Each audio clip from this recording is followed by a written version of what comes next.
নতুন দিন এসেছে বলেই আমরা কিন্তু সকালবেলায় প্রতিদিন কারো ভেংচি শুনতে হয় না যে আজকে পেঁয়াজের বদলে বিকল্প কি খাবো, টমেটো। অথবা ডিমের বদলে কিছু তৈরি রেখেছি কিনা। এই রেসিপির জন্য কোথাও ধারকর্য হাওলাত করতে হয় না। ডিম বলতে আমরা ডিমে বুঝি। ভেংচি শুনতে হচ্ছে না কারো, এটা কিন্তু কম অর্জন নয়। আর বেগম খালেদা জিয়া ফিরে এসেছেন, সেটার চেয়ে আমি বেশি গুরুত্বপূর্ণ মনে করি তিনি সুস্থ হয়ে ফিরেছেন, আলহামদুলিল্লাহ। সেটা হচ্ছে গুরুত্ব। তিনি এর আগেও দেশের বাইরে কয়েকবারে গিয়েছেন, ফিরেছেন। তো সর্বশেষ যে ইস্যুটা ছিল বিএনপির দিক থেকে, বিএনপির ডাক্তারদের দিক থেকে, বেগম জিয়ার মেডিকেল টিম থেকে বারবার বলা হচ্ছিল যে বাংলাদেশে তার চিকিৎসা সম্ভব নয়। সরকারের দিক থেকে কিন্তু সেটা শুধু অগ্রাহ্যই করা হয়নি, তাচ্ছিল্য তামাশা মস্করাও করা হয়েছে একদম নিম্নমানের ভাষায়। ওই নিম্নমানের ভাষা আবার কারা ব্যবহার করেছেন? যারা উচ্চ পর্যায়ে আছেন।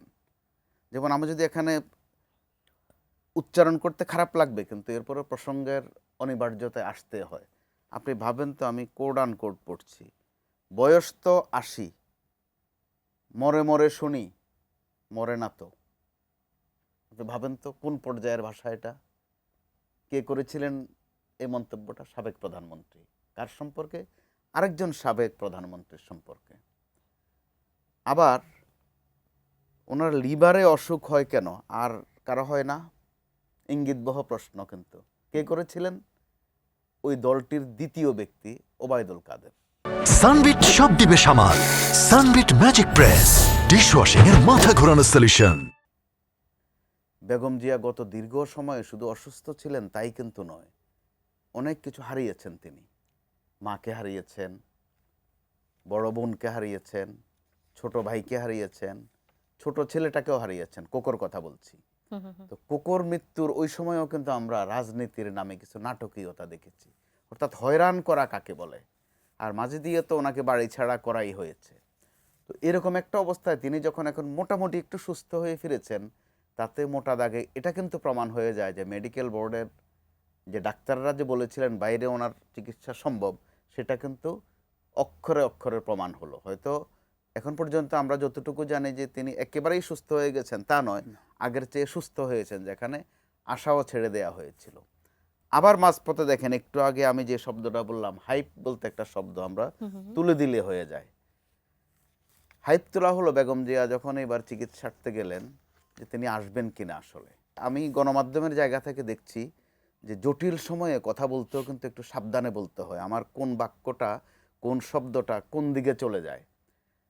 যদ্দূর মনে পড়ে, প্রথম হাইপটা বিএনপি থেকে তোলা হয়েছিল। তারা সরকারকে সতর্ক করতে গিয়ে বলেছিল যে আবার যেন -2 না আসে। তো তখন স্বাভাবিকভাবেই তো প্রশ্ন আসে, ওই 2 কে?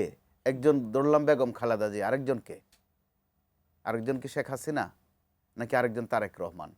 অর্থাৎ আমরা তো প্রশ্ন করা শিখে গেছি। 5 আগস্ট কিন্তু আমাদেরকে চোখে চোখ রেখে কথা বলা শিখিয়েছে, প্রশ্ন করতে শিখিয়েছে। তো এই জন্য এই ধরনের হালকা কথা না বলাই ভালো। তো বিএনপির দিক থেকে সতর্কতার দরকার আছে। মালেক বেরা তো লন্ডনে, মালেক বের কিন্তু পদবি উল্লেখ করতে হয় না, লন্ডনের মালেক বললে সবাই চেনে। ওনাকে যখন প্রধানমন্ত্রী দাওয়াত করেছিলেন, ওই মৌসুমটা ছিল বিএনপি থেকে কিছু কেনা বেচা চলছিল ওই সময়টাতে। আচ্ছা, একজনকে কেনা হয়েছিল, ওনার নাম হেডম বললে বেশি চিনে সবাই, অর্থাৎ মেজর শাহজাহান ওমর, কিন্তু ওনার সাংকেতিক নাম হয়ে গেছিল হেডম। উনি নিজেই বলছিলেন এটা, যে আওয়ামী লীগে যেতে হেডম লাগে। ও আচ্ছা। আরেকজন তখন পয়দা হয়েছিলেন তৈমুর আলম খন্দকার। এই ধরনের বিএনপি থেকে কিন্তু আস্তে আস্তে করে লোক নেওয়া শুরু হয়ে গেছিল। আরেকজন ছিল অত্যন্ত জনপ্রিয় নেতা, ব্রাহ্মণবাড়িয়ার উকিল আব্দুস সাত্তার। ওই মৌসুমটাতে মালেক ভাইকে দাওয়াত দেয়া হয়েছিল। এখানে হাইপ উঠেছিল যে আরেকজন নিয়ে যাচ্ছে কিনা। সিলেটে কুলাউড়াদের সাবেক অ্যাম্বাসেডর ছিল। জি, ওনাকেও নেওয়া হলো। ওনার নাম হচ্ছে কি শমশের মবিন চৌধুরী। অর্থাৎ এই যে ওই কালেকশনটা, তিনি ওই কালেকশনের শিকার হন সেই কিনা। কালেকশনের চায়ের দাওয়াতটাই মূলত ছিল, হ্যাঁ, যেটি তো একটা উদ্বেগ ছিল কামাল ভাই এখানে, বলতে কিন্তু চাচ্ছেন। মালেক জি। ভাই প্রমাণ করেছেন যে না, তিনি ওই টিমের সদস্য নয়, অথবা তিনি ওই দোকানের আইটেম নন। তো এরকম একটা অবস্থায় মালেক ভাই ওখানে যে ভূমিকা রেখেছেন, তিনি নিজেও উচ্চারণ করেছেন কয়েকবার, রেমিটেন্স যোদ্ধা। এটা হচ্ছে আদর করে আমরা ডাকি এই জি, নামে। আমরা বাস্তবে এই যোদ্ধাদেরকে যে সম্মান দেয়া দরকার, প্র্যাকটিক্যালি আমরা ওই আমরা সম্মানটা কিন্তু সেটি নিয়েও দেইনি, নিশ্চয়ই আলোচনা বরং করব। হয়রানি করি, পদে পদে অসম্মান করি। সেই